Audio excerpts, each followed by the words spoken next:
Hello, good morning, जय Swaminarayan. Good morning sir. जय स्वामीनारायण। हम कौन है? हम आत्मा है। हम किसके हैं? हम हम परमात्मा के हैं। परमात्मा के हैं। हम क्या कर सकते हैं? हम सब कुछ कर सकते हैं। सुख दुख अभी हमें क्या करना है? अभी हम पढ़ाई पढ़ाई करेंगे। हमें पढ़ाई करनी है। चलो जो बेटा, હવે આપણે કયું ચેપ્ટર ભણીએ છીએ યાદ છે ને કે ભૂલી ગયા? हाँ सर। याद છે।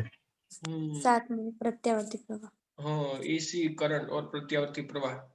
અને હા, જો જે લોકો જેડબલ્યુ એસ્પાયરન્ટ સ્ટુડન્ટ છે એ લોકો માટે મેં ગઈકાલે મીટિંગ કરી હતી અને મેં કોઈને કહ્યું નહોતું કે આવી રીતે મીટિંગ લેવાનો છે. રેડી, સ્પોન્ટેનિયસ જ મેં લઈ લીધી હતી. એટલે જેટલા જાગૃત હશે ને જેટલા એક્ટિવેટર હશે એને ખબર પડી હશે અને એટલા અટેન્ડ પણ કરી હશે. બાકી બધા વિદ્યાર્થીઓ માટે મેં વિડીયો મૂકી દીધો જ, તમે જોઈ લેજો. એ જેડબલ્યુ માટે પ્લાનિંગ છે અને એમાં મેં અલગ અલગ ટાસ્ક આપ્યા છે. એ ટાસ્ક નીટમાં પણ તમે જોઈ શકશો. નીટમાં પણ એવા ટાસ્ક તમે કરી શકો, પણ ટાઈમિંગ તમારે ચેન્જ થઈ જાય. કારણ કે જેડબલ્યુ ફર્સ્ટ ટાઈમ એક્ઝામ જ્યારે ફેબ્રુઆરીમાં આવવાની છે તો ત્યારથી અત્યારે લગભગ 50 થી 60 દિવસો બાકી છે. એ અકોર્ડિંગ ટુ મેં પ્લાનિંગ કરીને આપ્યું છે. નીટ વાળા સ્ટુડન્ટ કોને શું જોઈએ કઈ એ મને કશી ખબર નથી. એ તમે તમારા ટીચરને કદાચ કહ્યું હશે, મને નહીં ખબર. તમારા કાઉન્સિલિંગ ટીચર જે હશે એમની સાથે તમારે ચર્ચા કરી લેવી. તો ખાસ મારે ઇંગ્લિશ મીડિયમ માટે કરવાનું હતું, એમાં મારે ગુજરાતી મીડિયમમાં યસને અમુક વિદ્યાર્થીઓ મને કીધું હતું, એટલા માટે મેં તમને ગુજરાતી મીડિયમમાં લિંક મોકલી.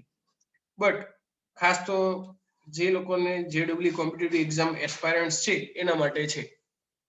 જે ના આપે, જેને બોર્ડમાં પાસ થવું હોય એને કોઈ વસ્તુ નહીં, એને જલસા કરવાના અત્યારે. રેડી. અને છેલ્લે પછી સર પાસે આઈએમપી માંગવાની, સર આઈએમપી આપવાનું. સર આઈએમપી આપે ને એટલા પ્રશ્ન ગોખીને પાસ થઈ જવાનું, જલસા કરવાનું. બીએસસી કરો, બીએસસી કરીને કશી જોબ બોબ કશું ના મળે પછી શાંતિ ટાટા મારીને ફરી નાની દુકાન ખોલીને કરિયાણાની વેપાર ધંધો કરવાનો, અથવા પપ્પા મમ્મીનો ખેતી કામ હોય ખેતી કામ કરી ખાવાનું, અથવા પપ્પાનો મમ્મી જે ધંધો હોય કરી ખાવાનો, શાકભાજી વેચી ખાવાનું, જે કરો બધું કરવાનું જ ને. એમાં કોઈ વસ્તુ નાનું નહીં હોતું, કોઈ ધંધા છોટા નહીં હોતા, ધંધે છે બડા કોઈ ધર્મ નહીં હોતા. આવું એક હીરો એક પિક્ચરમાં કહે છે, મને નહીં ખબર પડતી એમાં એવું બધું શું કહેવાય એમ. રેડી. મને ખાલી એટલી ખબર પડે છોકરાનું રિઝલ્ટ સારું આવવું જોઈએ, અથવા છોકરા ફ્યુચરમાં આગળ બહુ વધવા જોઈએ, મને એટલી જ ખબર પડે છે. એના માટે મારે છોકરાને લાકડી લઈને પ્રતાડન કરવાનું, અને શું કહેવાય મારી કાપા કાપી કરો એ કરવાનું, જે કરવું પડે બધું જ મારે કરવાનું. તમને શું દેખાય અત્યારે? हेलो શું सर। દેખાય જેમ પૂછું છું? स्क्रीन देखाई, व्हाइट बोर्ड। હા, हेलो માંડ सर। ચૂપ થયા નહીં સર? સરે તો હદ વાળી દીધી. આ સરને કઈ ખબર નહીં, ખબર જ નહીં પડતી સરને જ્યારે હોય ત્યારે. સર તમે અમારી પાસે અપેક્ષા જ ખોટી રાખો છો એટલી બધી. અમે કઈ એટલા બધા લાયક નહીં ને તમે અપેક્ષા અમારી પાસે ઢગલા બંધ રાખો છો. અમે તો હજી નાના છીએ, હવે 5મા 6મામાં છીએ, હજી અમને થોડી એટલી બધી ખબર પડે. મોટા હોય ને સર તમારે બધું આવું કહેવાય. અમે એકદમ કેવા નાના છો, માસૂમ છીએ સર. હજી અમારે 15-20 વર્ષ પછી અમારા મેરેજ થશે ને હજી તો એકદમ માસૂમ છે સર. માસૂમ ચહેરા ઉપર તમે એટલું બધું આમ કરો, માસૂમ ચહેરા કેવું બધું થઈ જાય. સારું તમે 150-200 વર્ષ પછી 150 ને 50 વર્ષ લેટ આવ્યા, નહીં આટલી ઉંમરમાં તમને ખબર છે મેરેજ થઈ જતા હતા? કોઈને ખબર છે કે નહીં ખબર? પેલા મેરેજ કેટલી ઉંમરે થતા હતા? हाँ सर। કેટલી ઉંમરે થતા હતા?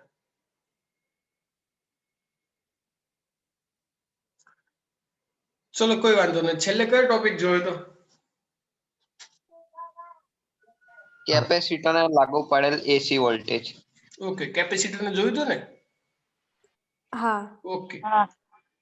ઇન શોર્ટ, અત્યાર સુધી આપણે કેટલી વસ્તુ જોઈ કે પરિપથમાં એટલે કે એસી સોર્સ સાથે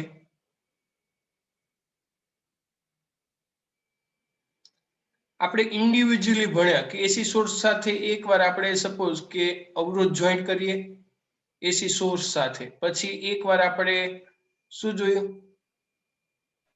કેપેસિટર જોઈન્ટ કરીએ, અને એકવાર આપણે જોયું કે ઇન્ડક્ટર જોઈન્ટ કરીએ, અલગ અલગ કમ્પોનન્ટ જોયા એસી સોર્સ સાથે. રેડી, ઇન્ડિવિજ્યુઅલી આપણે જોઈએ. હવે કોઈ એવી સર્કિટ એવી ના હોય પ્રેક્ટિકલ લાઈફમાં કે ખાલી કોઈ એક જ સોર્સ હોય. જો જોવા જઈએ તો ત્રણ કમ્પોનન્ટ હોય અને આના કરતા વધારે કમ્પોનન્ટ પણ હોય, ડાયોડ હોય, ટ્રાન્ઝિસ્ટર હોય, ઘણું બધું હોય. બટ એ જવા દો, આપણે કોઈ એક સર્વિસ એવી કરીએ કે suppose inductor, ready, inductor L, capacitor C અને અવરોધ આર, અથવા આરસી એલસીઆર જે બોલવું હોય. રેડી, હવે એલસીઆર જે છે, એલસીઆર સાથે આપણે શ્રેણી પરિપથમાં, રેડી, શ્રેણી પરિપથ, શ્રેણીમાં ખબર પડે એટલે 3 3 કેવા આવશે? શ્રેણી પરિપથને આપણે એસી વોલ્ટેજ લાગુ પાડીએ. રેડી, ને એસી વોલ્ટેજ લાગુ પાડેલ અથવા લાગુ પાડતા, ચલો 3 વસ્તુ એક સાથે લાગુ પાડીએ તો શું થાય? રેડી, તો એના માટે પ્રવાહ શું થાય, વોલ્ટેજ શું થાય, એના માટે કળા તફાવત શું થાય, આ દરેક વસ્તુ જોવાની છે. તો સપોઝ આપણે એક સિમ્પલ કોમન સર્કિટ લઈ લઈએ. ચલો, આ એસી સોર્સ છે, એની સાથે આપણે 3 ઘટકો લેવાના છે અને શ્રેણીમાં લેવાના છે. બરાબર, આપણે 3 ઘટકો કોઈ પણ અહીંયા લખી શકીએ. ચલો, સપોઝ કે ઇન્ડક્ટર લઉં છું. રેડી, ઇન્ડક્ટર પછી હું લઉં છું સપોઝ કેપેસિટર. એવું નહીં કે આવી રીતે ડ્રો કરે, કોઈ પણ રીતે ડ્રો કરી શકાય, પણ આ તો મેં આવી રીતે ડ્રો કર્યું ખાલી. અને સપોઝ કે અવરોધ, 1 મિનિટ,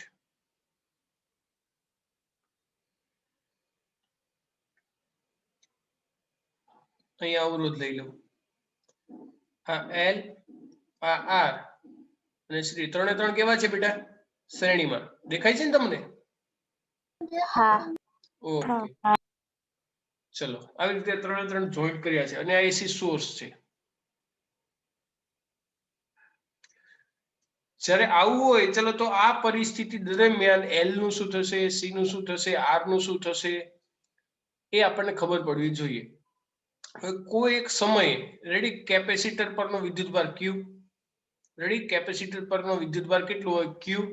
અને ઇન્ડક્ટર પર પ્રવાહ અને અવરોધમાંથી પસાર થતો પ્રવાહ આઈ હોય તો કિર્ચોફના બંધ ગાળાના નિયમ પરથી આપણે શું લખી શકીએ? કોઈ કહે છે મને? કિર્ચોફના બંધ ગાળાના નિયમ પરથી, એટલે લૂપનો નિયમ. બંધ ગાળો એટલે લૂપ, એટલે બીજો નિયમ. રેડી, ક્યારે પણ આ બધું કોઈ સમય ટીએ, રેડી, કિર્ચોફનો બંધ ગાળાનો નિયમ લાગુ પડીએ એ દરમિયાન વિદ્યુતભાર ક્યુ, આર અને એલ માંથી પસાર થતો પ્રવાહ આઈ હોય. રેડી, પરિપથમાં પ્રવાહ કેટલો હોય છે? કોઈ એક દિશામાં લઈ લઈએ, ચલો, આઈ. રેડી, વિદ્યુતભાર ક્યુ અને પસાર થતો પ્રવાહ આઈ હોય તો કિર્ચોફના નિયમ પરથી શું કહી શકાય? ચલો, કોણ કહેશે? સપોઝ કે એસી વોલ્ટ્સ માટે એપ્લાય વોલ્ટેજ સ્મોલ વી છે, તો small v is equal to, અથવા આ સાઈડ લઈએ તો બધું માઇનસ થશે, પ્રવાહની દિશામાં વિરુદ્ધ કરીએ તો શું થશે? તો ઇન્ડક્ટરના બે છેડા વચ્ચેમાં લખવું હોય તો શું લખાય? વિદ્યુત સ્થિતિમાનનો તફાવત L di/dt. હા કે ના? હા. એન ડાબી બાજુ લખો તો માઇનસ આવે, પણ જમણી બાજુ લખી દઉં છું પ્લસ. એ ડાબી બાજુ જમણી બાજુ લખું છું. ચલો, ઇન્ડક્ટર માટે પછી અવરોધના બે છેડા વચ્ચે વિદ્યુત સ્થિતિમાનનો તફાવત કેટલો થાય? આયર. હા કે ના? અને કેપેસિટરના બે છેડા વચ્ચે વિદ્યુત સ્થિતિમાનનો તફાવત Q/C. આવું મળે. ખ્યાલ આવી ગયો?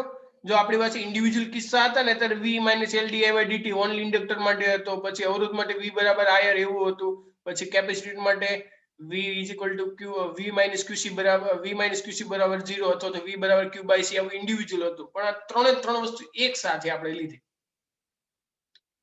ખબર પડી બેટા? હા કે ના?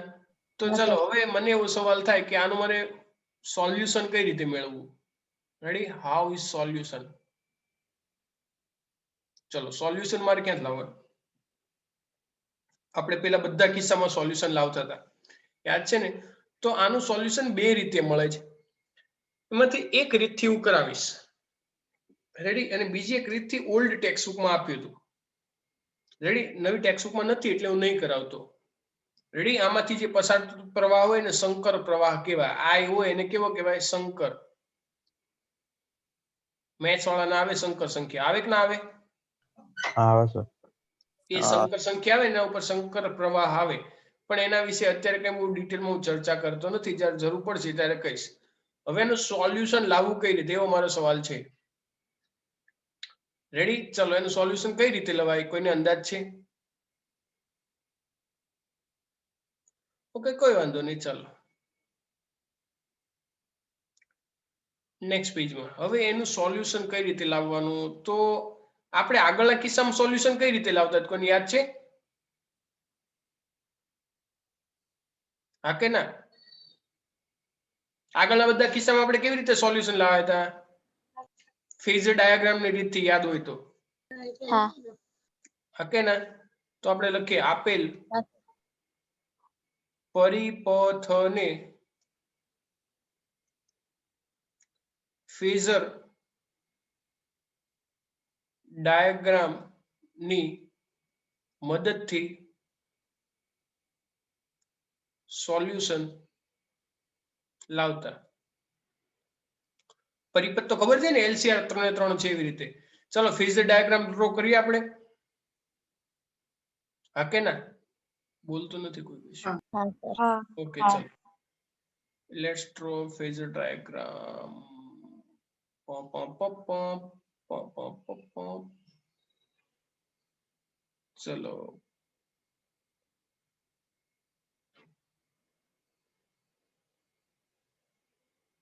ચલો આપણે બે એક્સિસ લઈ લીધી. આ બે એક્સિસ પર હવે આપણે શું કરવાનું કે ભાઈ જુદા જુદા આપણે વોલ્ટેજ પ્રવાહ અને વોલ્ટેજ પ્રવાહ પણ ત્રણે ત્રણ ઘટકો માટે પ્રવાહમાં અલગ અલગ આપણે દર્શાવવાના. બરાબર? ચલો આપણે દર્શાવીએ. ચલો પ્રવાહ કઈ બાજુ હોય? સપોઝ કે પેલા હું એક તમારા માટે સૂત્ર લખી દઉં પ્રવાહનું. બરાબર? કે આવી રીતે આપણું સૂત્ર બને છે. ત્રણે ત્રણ માંથી પસાર થતો પ્રવાહ સપોઝ કે એ પ્રવાહમાં દર્શાવવું હોય તો આવી રીતે દર્શાવી શકાય. I બરાબર Im sin omega t plus phi. ધારો કે કળા તફાવત વોલ્ટેજ અને પ્રવાહ વચ્ચેનો કળા તફાવત આખી પરિપથ દરમિયાન આવો છે અને પ્રવાહ જે વહે છે એની કિંમત આપણને આવી મળે છે. ધારો કે દરેક વખતે આપણે આવું જ કરીએ છીએ, પણ એમાં phi નહીં લાગતા, પણ આમાં કળા તફાવત આપણે રાખીએ છીએ કારણ કે આપણી પાસે ત્રણ ઘટકો છે. હવે એને આપણે ગ્રાફમાં દર્શાવવાના છે ત્રણે ત્રણ માટે. ચલો તો કઈ રીતે દર્શાવી શકાય? કોઈને ખબર છે? I V ની કિંમતો જેનું જેટલી કિંમત હોય એ પ્રમાણે આપણે સદિશ વડે દર્શાવીએ. સપોઝ કે હું પ્રવાહનો સદિશ લઉં છું. બરાબર છે? પહેલા પ્રવાહનો સદિશ લઉં છું. આપણે જુદા ફેઝર ડાયાગ્રામ એટલે એ તો તમને ખબર છે ને બેટા, ફેઝર ડાયાગ્રામ શું છે એમ કે નહીં ખબર? હા. જે કિંમત હોય એના માટે આપણે સદિશ દોરવાનો. સપોઝ કે I છે. શું છે? આ શું છે? I. પ્રવાહ માટેનો સદિશ. બરાબર? Capital I. ચલો અવરોધ વોલ્ટેજ માટે ત્રણે ત્રણ લેવા પડશે ને. પ્રવાહ તો આપણે એક I કહી દીધો. વોલ્ટેજ ત્રણે ત્રણ ના વોલ્ટેજ આવશે. અવરોધનો વોલ્ટેજ આવશે, પછી ઇન્ડક્ટરના બે છેડા વચ્ચે વોલ્ટેજ આવશે અને કેપેસિટરના બે છેડા વચ્ચે છે. ચલો કેપેસિટર હોય તો કેપેસિટર, ચલો પહેલા વોલ્ટેજ માટે હું ડ્રો કરી દઉં. બરાબર? ચલો અવરોધના બે છેડા વચ્ચે વોલ્ટેજનો તફાવત સપોઝ અહીંયા હું લઈ લઉં. ચલો વોલ્ટેજના બે છેડા વચ્ચે વિદ્યુત સ્થિતિમાનનો તફાવત અહીંયા. તો આપણે જો ખાલી અવરોધ હતો ત્યારે બંને એક જ માં આવતા હતા. જો તમને યાદ હોય તો. યાદ હતું કે ભૂલી ગયા છો? હા કે ના? હા. આ VR રેડી, અવરોધના બે છેડા વચ્ચે. પહેલો ગ્રાફ જોયો ને તો I અને V બંને એક જ માં પેલામાં હતા. જો તમને થોડું ઘણું યાદ હોય તો. અને કળા તફાવત જોવા જોઈએ તો ઓમેગા t પ્લસ phi. ચલો આવું થાય. હવે VR આપણી પાસે ખાલી R નથી, આપણા પરિપથમાં ત્રણે ત્રણ વસ્તુ છે. ચાલો કેપેસિટર હોય તો કોણ આગળ રહે? પ્રવાહ કે વોલ્ટેજ? પ્રવાહ. કેપેસિટરમાં પ્રવાહ આગળ લે તો વોલ્ટેજ કેવો રહે? પાછળ. અને કેટલો લે? π/2. π/2. ચલો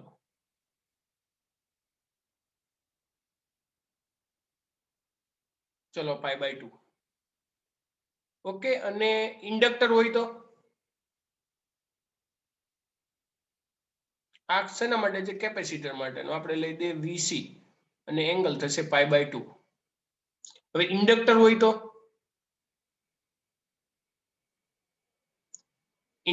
તો π/2 જેટલું શું થશે? વોલ્ટેજ. એટલે એ આ બાજુ આવશે.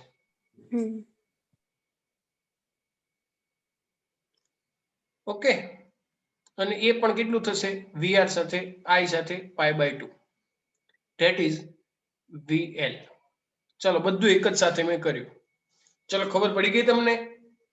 પેલા પ્રવાહ લઈ લીધો, પ્રવાહનો અક્ષિસ સાથે ખૂણો કળા તફાવત ω/5 લીધું. હવે VR, VC અને VL એ 3 રેડી, એ 3 ને આપણે દર્શાવી દીધા. ચલો, એટલી ખબર પડી ગઈ બધાને? હા સર. આમાં કોઈને ડાઉટ હોય તો પૂછો. છે કોઈને ડાઉટ? ના. ના. હોય તો પૂછજો, ચિંતા નહીં કરવાની. તમે નહીં પૂછો તો મને ખબર નહીં પડે તમને આવડ્યું કે ના આવડ્યું. પણ આટલે સુધી ખબર પડી ગઈ તો આગળ જાઓ. હા. બધા કમ્પોનન્ટમાં ખબર પડી ગઈ. પ્રવાહ છે એક અક્ષિસ સાથે આપણે લીધી હતી, કોઈ એક અક્ષ સાથે, પછી VL, VC અને VR લઈ લીધા. હવે આ 3 સદિશ છે, જો VR, VL અને VC, એની મારે કિંમત શોધવી હોય તો શું કરાય? કોઈ મને કહેશે?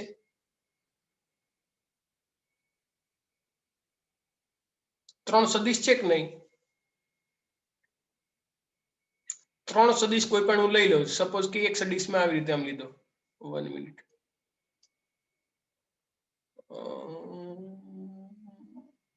ચલો, ચાલો 2 સદિશ હોય મારી પાસે. ધારો કે આ 2 સદિશ છે. ચલો, તો આનું મને પરિણામી સદિશ કઈ બાજુ મળે? કેવી રીતે મળે? કોઈને ખબર છે? ધારો કે સદિશ A અને સદિશ B, તો આ સદિશ જ છે ને બધા, VL, I અને VC, VR ને બધા. તો ચાલો, મને પરિણામી કિંમત શોધ્યું તો શું શોધાય? તો કે ભાઈ એક સદિશના શીર્ષ ઉપર બીજા સદિશના પૂછ, અથવા તો સમાંતર બાજુ ચતુષ્કોણની રીત હું કરું. રેડી, આવી રીતે. અને જે દિશામાં જાય એ દિશામાં પરિણામી સદિશ જાય, આ દિશામાં જાય, અને એ દિશામાં હું કિંમત શોધી શકું. આવી રીતે શોધી શકાય. આ 2 સદિશ હોય તો. 3 હોય તો ધારો કે એક સદિશ આમ છે, બીજો આમ છે અને ત્રીજો આમ છે. મારે શું કરવું પડે? પહેલું સદિશ એના સદિશ ઉપર બીજો મૂકવાનો, અને ત્રીજો એના ઉપર મૂકવાનો, અને પહેલું ને છેલ્લું જોઈન્ટ કરવાનું. તો આ મને પરિણામી સદિશ મળે. ચલો, આવી રીતે શોધાય કે ના શોધાય કોઈ પણ સદિશનો સરવાળો? પાક્કું? રેડી? કોઈ પણ આ 11 માનું બેઝિક છે કોઈ પણ સદિશનું. રેડી? એટલે આ બધા વેક્ટર છે, VL, VC, VR, આ એ બધા વેક્ટર છે સદિશ સ્વરૂપમાં. કારણ કે ફેઝર ડાયાગ્રામમાં મેં તમને જ્યારે શરૂઆત કરાવી ત્યારે જ તમને કહ્યું હતું કે આપણે જે તેના વોલ્ટેજ છે, પ્રવાહ છે, એને સદિશો વડે દર્શાવે. પછી એની કિંમતો લખવી હોય તો આપણે એની કિંમતો લખી શકીએ. હવે જો તો એના ઉપરથી એટલું ક્લિયર થઈ ગયું હોય તમને, તો હું આગળ જાઉં તો એના ઉપરથી હું ગ્રાફ બનાવું. હા. પાક્કું ને? બસ, લેટ્સ ઇરેઝ ધીસ વન.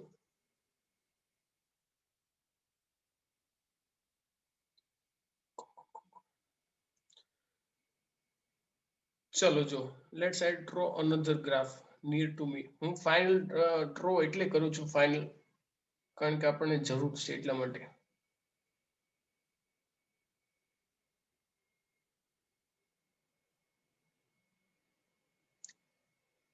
ચલો, હવે હું દરેક વેક્ટર અલગ અલગ ડ્રો કરું છું. સપોઝ કે ઇનિશિયલી, ચલો, વોલ્ટેજ કઈ દિશામાં હતો? અહીંયા હતો ને, VR. હા. બાજુમાં જ છે એટલે તમને ખ્યાલ આવી જશે. VR માટે VR. ઓકે, હવે જો VL અને VC, હું જો VL ને આ બાજુ લાવી દઉં, VL ને આ બાજુ, તો એની કિંમત તો VC કરતા નાની હશે, એટલે અહીંયા ક્યાંક જ હશે. રેડી? ઇન્ડક્ટરમાં કેપેસિટર કરતા ઓલવેઝ ઓછું હોય. અથવા આ બાજુ હું લાવું, જો આને આ બાજુ લાવું તો આના માઇનસ આ થાય. તો આ બાજુ મારે કરવું હોય તો પરિણામે આ બંનેનો વેક્ટર જો બંને એકબીજાને વિરોધી છે, તો આને આ બાજુ લાવું તો પરિણામે આપણને બંનેની એક જ દિશા મળી જાય. હવે છે ને મારે VL અને VC નો પરિણામી વેક્ટર ડ્રો કરવો છે. કોનો? VL અને VC. VL અને VC નો વેક્ટર બંને એકબીજાની વિરુદ્ધ દિશામાં છે તો એકમાંથી બીજું બાદ કરો તો મને મળી જાય એ ઓબ્વિયસ છે તો આ બંનેનો પરિણામી હું આ દિશામાં ડ્રો કરું છું ચલો ખબર પડી હા કે ના हाँ હા Ready?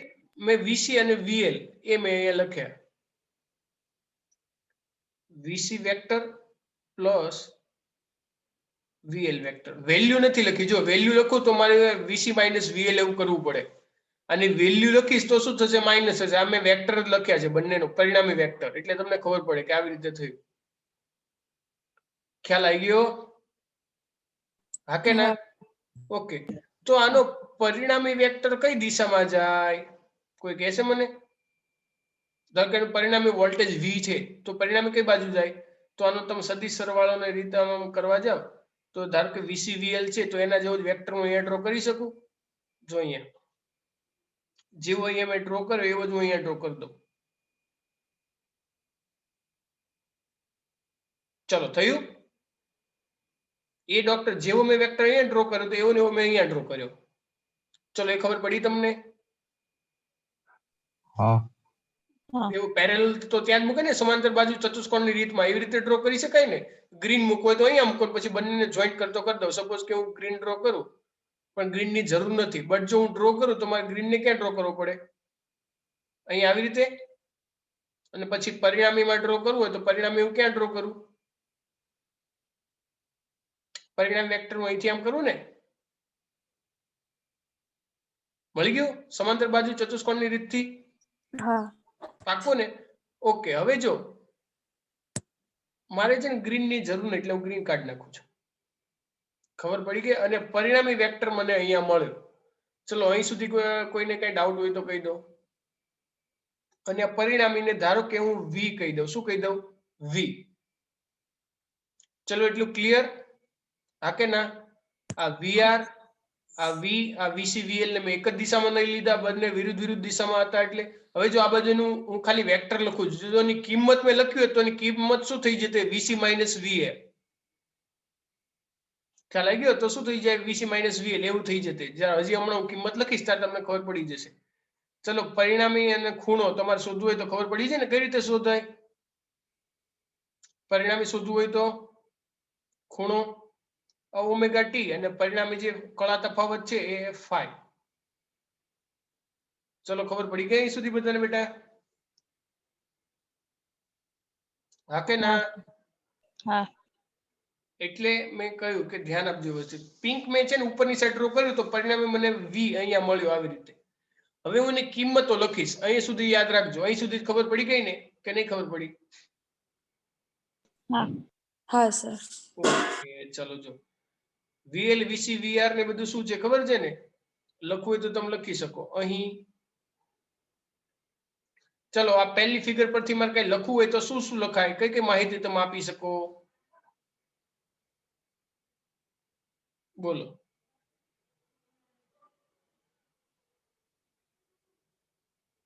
પ્રવાહ માટે મેં લખ્યું ઉપર સૂત્ર જો કોમન સૂત્ર પણ આ પહેલી ફેઝ ડાયાગ્રામ છે એના ઉપર તમે કઈ કઈ વસ્તુ લખી શકો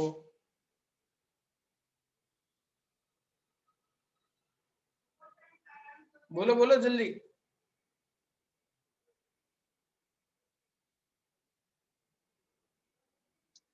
ચાલો અવરોધના બે છેડા વચ્ચે વોલ્ટેજના બે છેડા વચ્ચે અને શું કહેવાય કેપેસિટરના બે છેડા વચ્ચે વિદ્યુત સ્થિતિઓનો તફાવત આપણને ખબર છે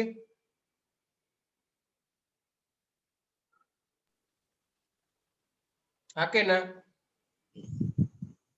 અહીં ધારો કે ફેઝર પ્રવાહ કેટલો છે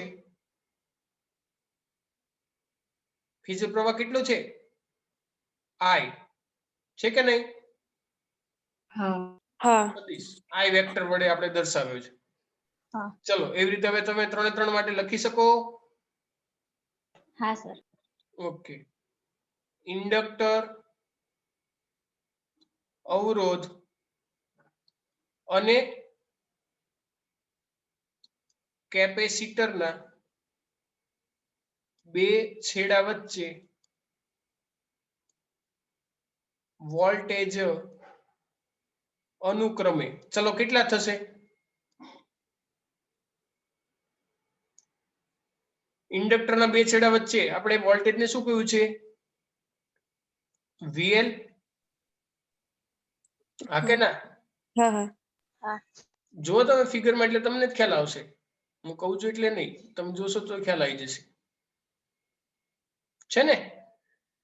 VL પછી ઇન્ડક્ટર માટે અવરોધના બે છેડા વચ્ચેનો વેક્ટર કયો છે? VC. VR.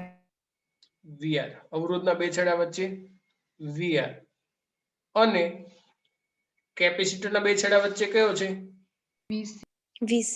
VC ને આપણે ક્યાં દર્શાવ્યા છે? Phasor Laser drive. ડાયાગ્રામમાં દર્શાવ્યા છે.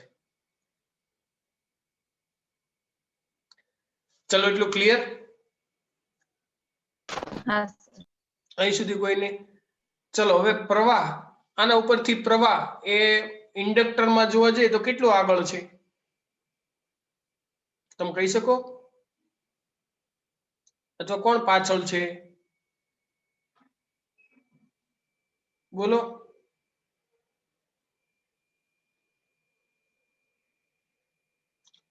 તમે યાદ કઈ રીતે લાગશો આવું બધું, કોણ આગળ છે ને કોણ પાછળ છે? તો એના માટે તમને એક શોર્ટકટ કહી દઉં. હા. જો એક વર્ડ્સ આપું છું, તમને યાદ રાખજો. આ ટ્રીક છે, શોર્ટકટ. બરાબર છે? Civil sorry civil. ચાલો શબ્દ યાદ રહ્યો? સિવિલ શબ્દ યાદ રહ્યો તમને? હા સર. ઓકે. જો કેપેસિટર જ્યારે હોય, કેપેસિટર શું હોય? જ્યારે કેપેસિટર ત્યારે પ્રવાહ એ વોલ્ટેજ કરતા આગળ.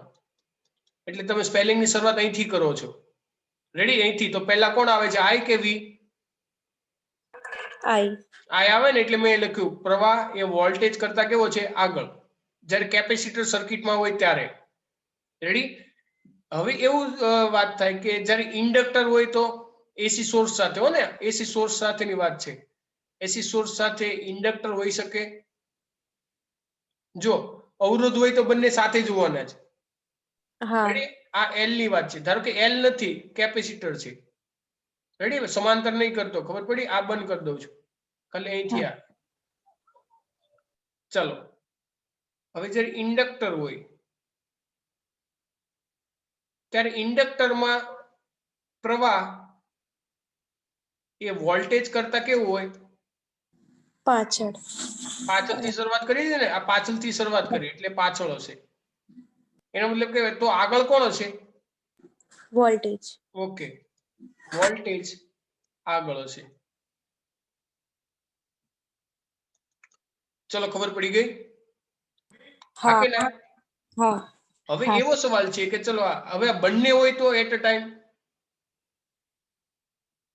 ચલો જો બંને હોય, એલ એન્ડ સી બંને હોય ત્યારે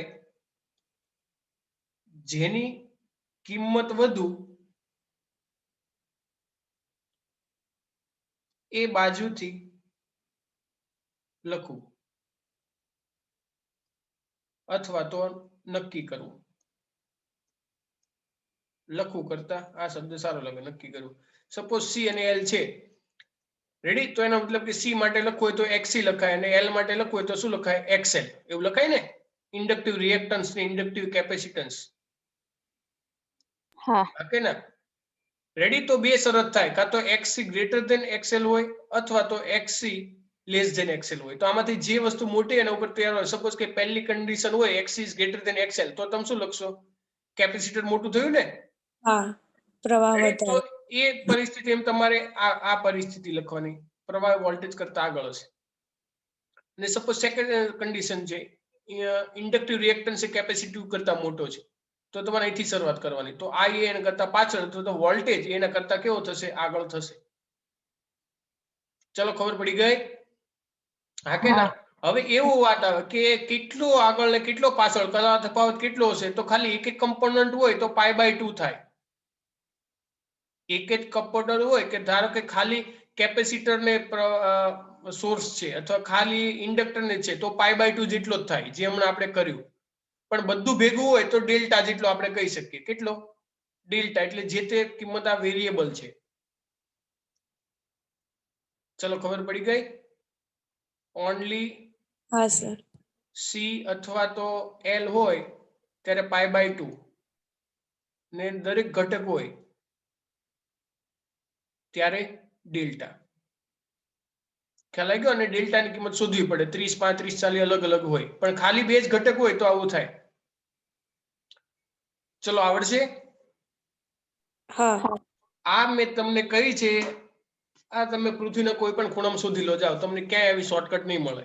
અને આના તમારે જીમાં, નીટમાં, બોર્ડમાં ગમે એટલા MCQ આવે તો તમે આરામથી કહી શકો. રેડી? એક જ નિયમ લાગુ પાડવાનો. રેડી? સિવિલ શબ્દ યાદ કરો એટલે તમને બધા MCQ આવે. ઓછામાં ઓછા 10-15 માર્ક્સના MCQ આમાંથી આવડે. રેડી? એવો MCQ આવે, કિંમત શોધો. તમે કિંમત શોધો એના પરથી તમે કહી શકો. ચાલો આખા સર્કિટ પરિપથ તમને કિંમત શોધીને પછી શોધવાનું કે તોય તમે શોધી શકો. ચલો એટલું ક્લિયર? હા અહીં સુધી કોઈને ડાઉટ હોય તો પૂછી લો. ના આ સર. વસ્તુ જો તમને ના ખબર પડી હોય તો પૂછી લો કે ખબર પડી ગઈ પડી ખબર. દરેકને? हाँ सर. ઓકે હા ચાલો. રેડી? આ શોર્ટકટ મેં બનાવેલી છે, કારણ કે વિદ્યાર્થીઓને દર વર્ષે મૂંઝવણ થતી, સર આ આગળ આ પાછળ કેટલું નાનું કેટલું મોટું, કેટલા કિસ્સાઓ થાય. તમે વિચારો ખાલી, કેપેસિટર ને ઇન્ડક્ટર હોય, કેપેસિટર અવરોધ હોય, વોલ્ટેજ અવરોધ સોરી ઇન્ડક્ટર ને અવરોધ હોય, ઇન્ડક્ટર ને કેપેસિટર હોય, તો એમાં કોણ મોટું કોણ નાનું, ઓનલી કેટલા બધા કિસ્સા છે, નંબર ઓફ કેસીસ થાય. પણ રૂલ્સ તો એક જ, જો તમે યાદ રાખો તો. નહીં તો ગઈ ભેંસ પાણી મેં. ચલો હવે તમે લખાવી શકશો મને કે હવેજી નહીં લખાવી શકો? હા સર. બોલો, લખાવો મને. અહીં બોલો, એક એક વાક્ય બોલો. એલ માટે બોલો, સી માટે બોલો. અહીં VL એ π/g જેટલો શું થશે? आग.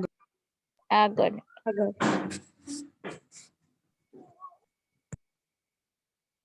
અને VC એ π/2 જેટલો પાછળ હશે. પાછળ હશે. આગળ અને પાછળ છે. ચલો એટલું ક્લિયર? હા. પાક્કું ને? હા. ઓકે. હવે જો દરેક ફેઝરની લંબાઈ એની કિંમત જેટલી હશે, VL, VC અને VR. રેડી?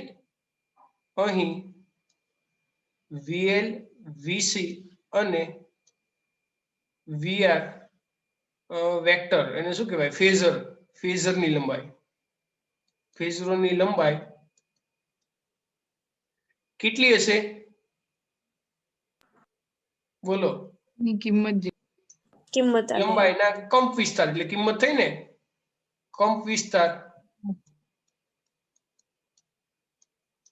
જેટલી છે. ચલો એટલું ક્લિયર ને? VL, VC અને VR આપણે જો અહીંયા જેટલા આપણે જેટલા વેક્ટરની લંબાઈ કરી છે ને, તમે જોઈ શકો છો. VC વેક્ટર એની લંબાઈ અમુક ફિક્સ છે, VL ની, VC ની, I ની, R ની, દરેકની લંબાઈ અલગ અલગ લીધી છે અને એના પ્રમાણે અહીંયા લીધી છે. રેડી? હવે એની કિંમત તો આ તો દિશા ને એવું બધું દર્શાવે. ચલો અહીં સુધી ક્લિયર ને? હા. ઓકે ચાલો. So let's go to new page. Okay. હવે આપણે એની કિંમતો લખવી હોય તો માટે, તો હમણાં જ આપણે લખ્યું એના ઉપરથી લખી શકીએ. માટે ચલો V ની કિંમત જો મેં સ્મોલ કરી દીધું છે તો VR, R માટે લખું છું. VM અથવા તો VM લખો તો VM બરાબર શું થાય? IM થાય કે નહીં? IR. હા કે ના? વી બરાબર IR થાય કે ના થાય? પણ IMR ફરીથી લખું માટે ચલો અવરોધના બે છેડા વચ્ચે આપણે લખીએ તો પહેલા આપણે આવું લખતા હતા V = I × R. યાદ છે? V = IR આવું લખતા હતા, યાદ હોય તો કે ભૂલી ગયા? અવરોધના બે છેડા વચ્ચે. હલો, સાંભળો છો મને? હા હા ઓકે. હવે આપણે એના માટે અવરોધ છે હા. એટલે R લખી દઉં, મેક્સિમમ અને મેક્સિમમ પ્રવાહ IMR. રેડી? ચાલો આવું નવું કેપેસિટર માટે લખવું હોય તો એની કિંમત શું લખાય?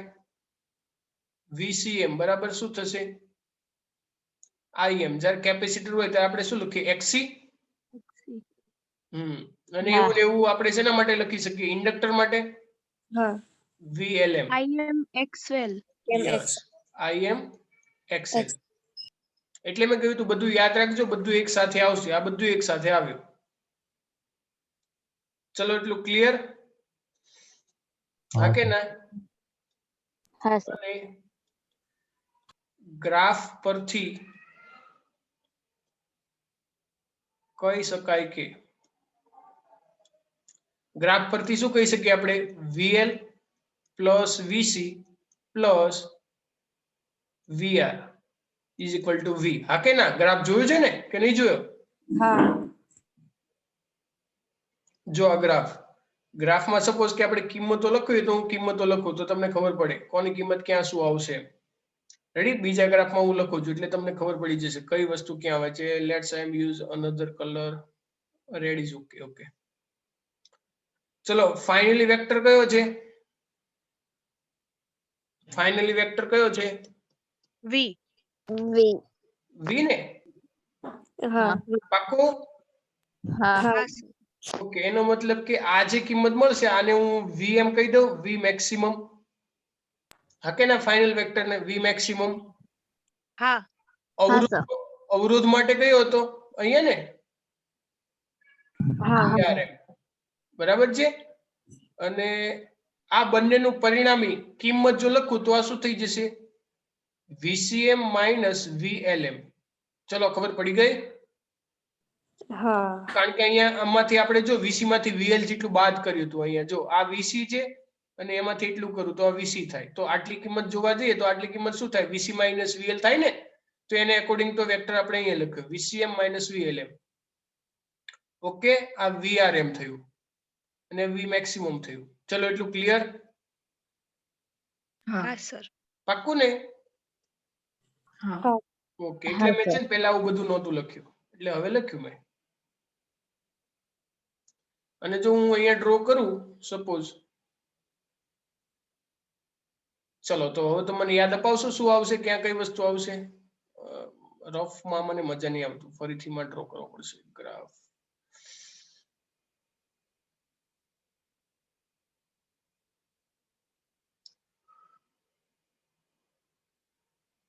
ચલો હો, મને ડ્રો કરાવજો.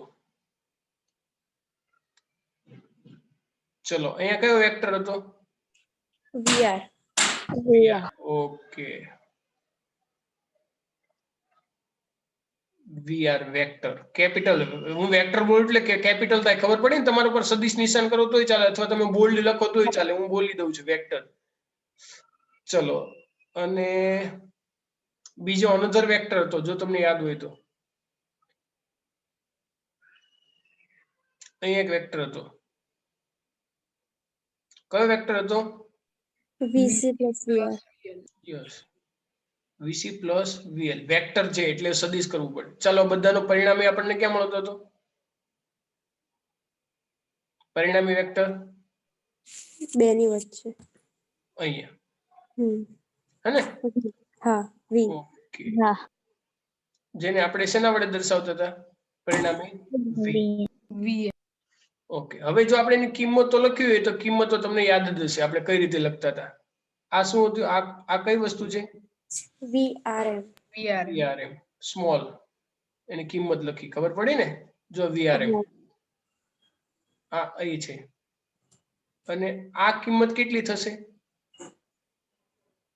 VCM - VL. Yes, VCM - VLM. VLM થશે. ઓકે, હવે અને ખૂણો તો ખબર જ છે બધાને, phi અને આ 5 ને આ omega omega t. T. omega t ચલો અને આ વેક્ટર ની કિંમત કેટલી થશે? VM Vn. અહીંથી અહીંયા સુધીની કિંમત કેટલી થશે? VM vm. ચલો ક્લિયર, આટલી કિંમત થશે.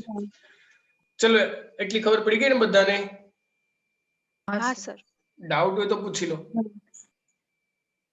છે કોઈને ડાઉટ?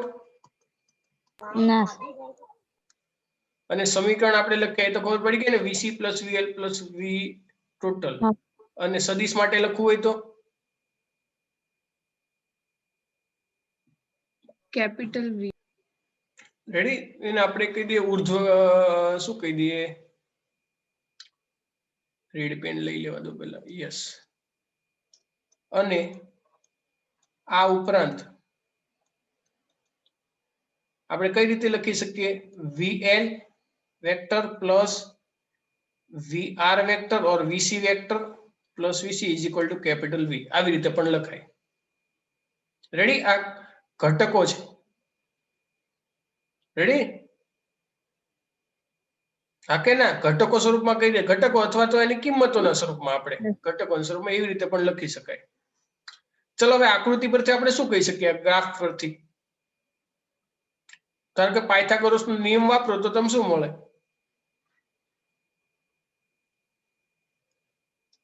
બોલો.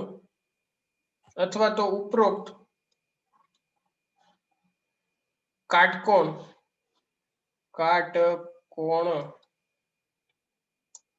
ત્રિકોણ પરથી કહી શકાય કે, ચલો તમને કાટકોણ ત્રિકોણ દેખાય છે કે નહીં દેખાતો? હા હા તો vm એ શું થશે? vm નો સ્ક્વેર કરીએ તો સામેની બાજુ શું મળે? VRM square. પાકું? હા પ્લસ vrm સ્ક્વેર પ્લસ શું થઈ જાય? VCM vcm minus VLM square. vlm square. પાયથાગોરસનો નિયમ પણ વાપરી શકાય ને હા પાયથાગોરસ પરથી. ચલો એટલું ક્લિયર એવરીવન? હા હા ઓકે સર. ચાલો હવે આપણે એની કિંમતો મૂકી શકીએ.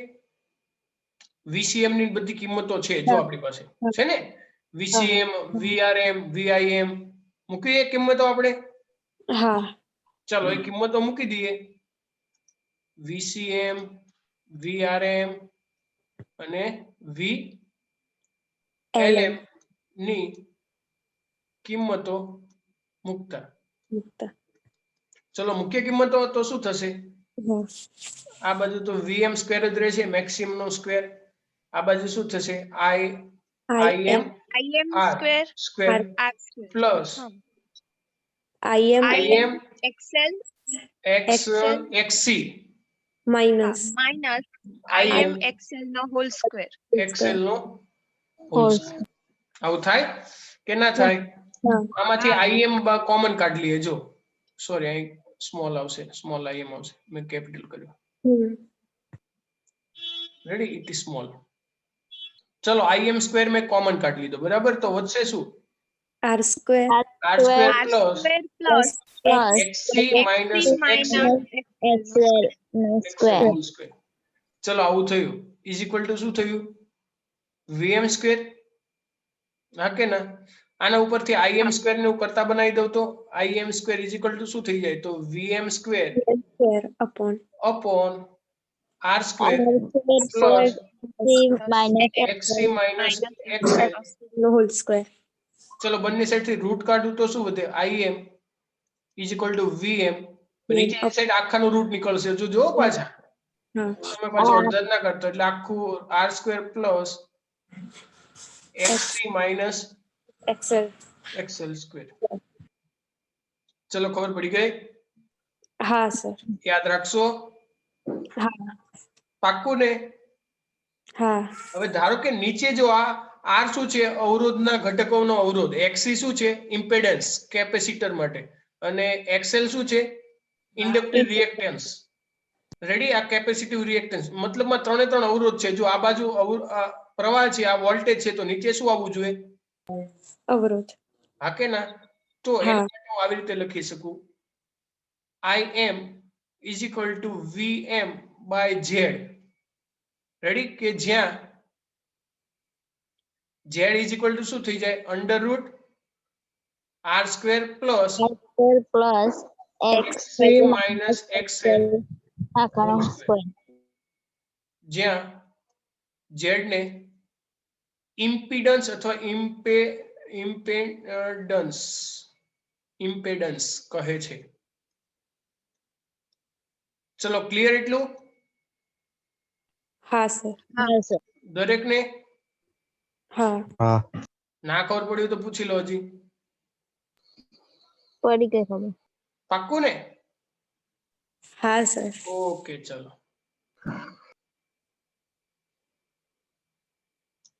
So time is going to over. ચલો આજના દિવસ માટે એટલું બહુ. દરેક વિદ્યાર્થીઓને બાય બાય. જય સ્વામિનારાયણ. જય સ્વામિનારાયણ. Thanks, Swaminarayan, sir.